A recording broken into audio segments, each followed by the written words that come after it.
C'était un démon. Une nuit, pendant qu'Anna dormait, les aboiements du chiot du voisin l'empêchaient de dormir.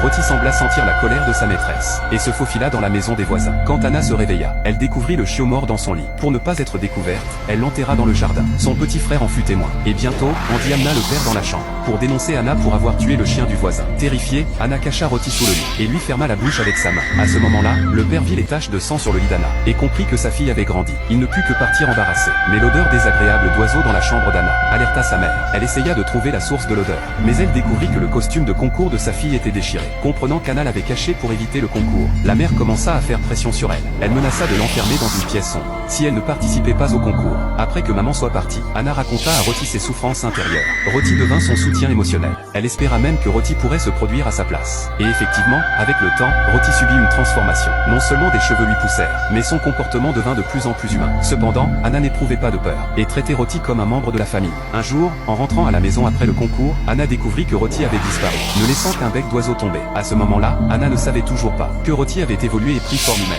Le lendemain, la mère installa Anna dans une nouvelle maison. C'est seulement alors qu'Anna apprit que sa mère et son père avaient divorcé depuis longtemps. Ils avaient gardé cela secret pour protéger la carrière de danseuse d'Anna. En voyant son nouveau père avec un nouveau-né, Anna ne put accepter ce petit frère soudain. Elle ne pouvait confier sa douleur qu'à Roti. Un jour, Nick passait devant la chambre d'Anna et entendit soudain des bruits étranges venant de l'intérieur. Il voulut voir ce qui se passait, mais Anna ne le laissa pas entrer. Nick n'eut d'autre choix que de défoncer la porte. La scène qu'il vit devant lui le plongea